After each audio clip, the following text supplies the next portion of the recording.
आज हम intersection of sets करते हैं कि यानी अगर हमारे पास दो तीन सेट हो तो हम इसका इंटरसेक्शन किस तरह करेंगे।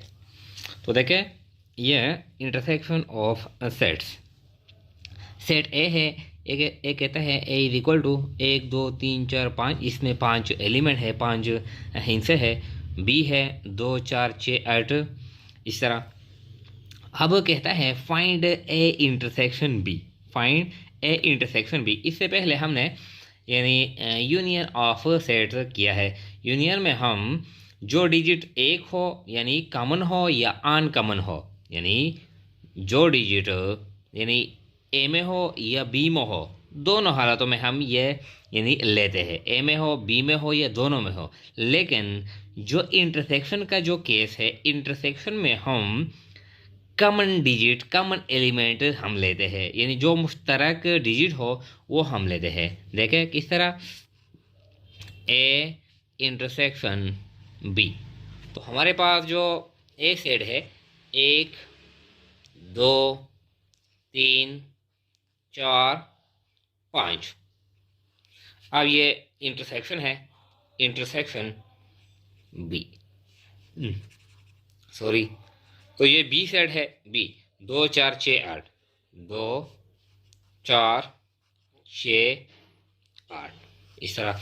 अब यानी ए इंटरसेक्शन बी, ए और बी में हम कॉमन एलिमेंट तलाश करते हैं। एक यहाँ पर है, यहाँ पर नहीं है, तो एक को छोड़ते हैं, यानी ए इंटरसेक्शन बी, इस तरह। एक यहाँ पर है, यहाँ पर नहीं है, तो एक को छोड़ते हैं। दो यहाँ पर भी है और यहाँ पर भी है, दो कॉमन है तो दो लेते हैं। तीन यहाँ पर भी है, यहाँ पर नहीं है तो तीन नहीं लेते। चार यहाँ पर भी है, यहाँ पर भी है तो चार लेते हैं। पाँच यहाँ पर है, यहाँ पर नहीं है, पाँच भी नहीं लेते। छः यहाँ पर है, यानी यहाँ पर नहीं है। आठ यहाँ पर है, यहाँ पर नहीं है। तो हमारे पास ए इंटरसेक्शन बी यानी क्या आता है, 2 और 4। 2 और 4 का क्या मतलब है, यानी ये वो एलिमेंट है जो ए में भी मौजूद है और बी में भी मौजूद है। तो 2 और 4 ये हमारा रिक्वायर्ड यानी आंसर है। कभी कभार ऐसा होता है, मिसाल लेते हैं कि हमारे पास एक सेट होता है 1 2 3, इस तरह, और एक हमारे पास दूसरा सेट होता है 4 5, इस तरह। अब कहता है कि ए इंटरसेक्शन बी मालूम कर ले। तो देखे, ए इंटरसेक्शन ए सेट है हमारे पास 1 2 3, इस तरह। इंटरसेक्शन जो बी सेट है 4 5। अब देखे, अब ए और बी में जो कॉमन डिजिट है, जो मुश्तरक एलिमेंट है वो देखते हैं। एक यहाँ पर है, यहाँ पर नहीं है, इसको छोड़ते हैं। दो यहाँ पर है, यहाँ पर नहीं है, ये भी छोड़ते हैं। तीन यहाँ पर है, इसमें नहीं है, ये भी छोड़ते हैं। चार इसमें नहीं है, पाँच इसमें नहीं है। तो हमारे पास ये क्या है, ए इंटरसेक्शन बी, ये कोई भी डिजिट, कोई भी एलिमेंट इसमें नहीं है, तो इसको कहते हैं एम्प्टी सेट यानी खाली सेट। तो ये हमारा रिक्वायर्ड आंसर यानी आता है। अगर दोनों में से एक भी कॉमन एलिमेंट ना हो तो जो रिक्वायर्ड आंसर होता है वो यानी एम्प्टी सेट, खाली सेट होता है, इस तरह। कभी कभार यानी 3 सेट होते हैं, कभी कभार 3 सेट होते हैं। जिस तरह ये क्वेश्चन है, यानी ए सेट है हमारे पास 1 2 3 4, बी सेट है 2 3 4 और सी सेट है 3 4 5।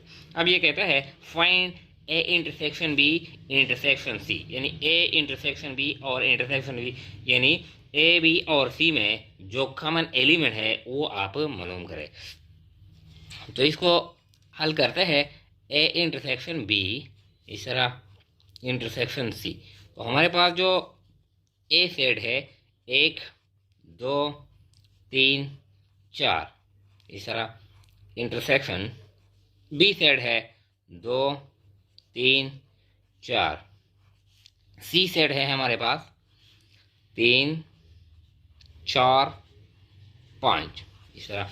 अब ए और बी जो पहले हम ब्रैकेट में जो है वो हल करते हैं, A intersection B intersection C. तो पहले ए बी हल करते हैं। एक यहाँ पर है, यहाँ पर नहीं है, इसको जोड़ते हैं। दो यहाँ पर भी है, यहाँ पर भी है, दो। तीन यहाँ पर है, यहाँ पर भी है, तीन। और 4 यहाँ पर भी है, यहाँ पर भी है, 2 3 4। इंटरसेक्शन, ये इंटरसेक्शन है 3 4 5, 3 4 5 इस तरह। अब यानी ए इंटरसेक्शन बी से ये आ गया, इंटरसेक्शन सी, सी ये साइड है। अब इनमें से हम फिर कॉमन मालूम करते हैं। 2 यहाँ पर भी है, यहाँ पर नहीं है, इसको छोड़ते हैं। 3 यहाँ पर भी है, यहाँ पर भी है, तो 3। 4 यहाँ पर है, यहाँ पर भी है 4।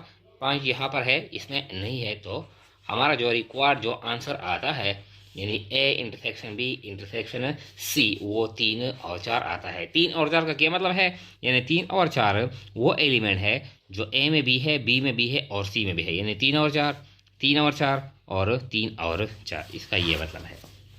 कभी कभार ऐसा होता है कि यूनियन और इंटरसेक्शन दोनों एक ही क्वेश्चन में दिए जाता है कि आप यानी यूनियन भी है और इंटरसेक्शन भी है। यानी हमारे पास सेट ए है, ये कहता है ए सेट है 1 2 3, बी सेट है 2 3 4 और सी सेट है 3 4 5 है, इस तरह। अब कहते हैं find A union B intersection C, A union B intersection C. तो ये आसान है, पहले ए यूनियन बी करते हैं, फिर सी के साथ इंटरसेक्शन करते हैं। अब ए जो हमारे पास सेट है ए 1 2 3 इस तरह, यूनियन बी 2 3 4 2 3 4। अब ये जो इंटरसेक्शन है जो सी सेट है 3 4 5 6 इस तरह। अब पहले ए और बी का यूनियन करते हैं। यूनियन में हम दोनों लेते हैं, वो डिजिट जो एक में हो या वो डिजिट जो दोनों में हो, यानी 1 लेते हैं, 2 बी लेते हैं, 3 बी लेते हैं और 4 बी लेते हैं, इस तरह। 1 यहाँ पर है, यहाँ पर नहीं है, वो भी लेते हैं। 2 यहाँ पर भी है, यहाँ पर भी है, वो भी लेते हैं। 3 यहाँ पर है, यहाँ पर है, वो भी लेते हैं। 4 सिर्फ इसमें है, इसमें नहीं है, यानी ये भी लेते हैं। दोनों में हो या एक में हो, यानी हम लेते हैं इंटरसेक्शन। अब ये जो सी सेट है 3 4 5 6 इस तरह। अब इसमें अब हम यानी ए यूनियन बी से ये आ गया, इंटरसेक्शन ये सी सेट है ये आ गया। अब हम इसमें से कॉमन मालूम करते हैं A union B intersection C. 1 यहाँ पर है, यहाँ पर नहीं है, इसको नहीं लिखते। 2 यहाँ पर है, इसमें नहीं है, ये भी नहीं लिखते। 3 यहाँ पर है, यहाँ पर भी है 3। 4 यहाँ पर है, यहाँ पर भी है 4। 5 यहाँ पर है, इसमें नहीं है। 6 यहाँ पर है, इसमें नहीं है, तो 3 और 4 ये हमारा रिक्वायर्ड आंसर आता है। यानी कभी कभार 2 सेट दिए जाते हैं, कभी कभार 3 दिए जाते हैं, बाद मरतबा यानी यूनियन और इंटरसेक्शन भी दोनों इकट्ठे दिए जाते हैं।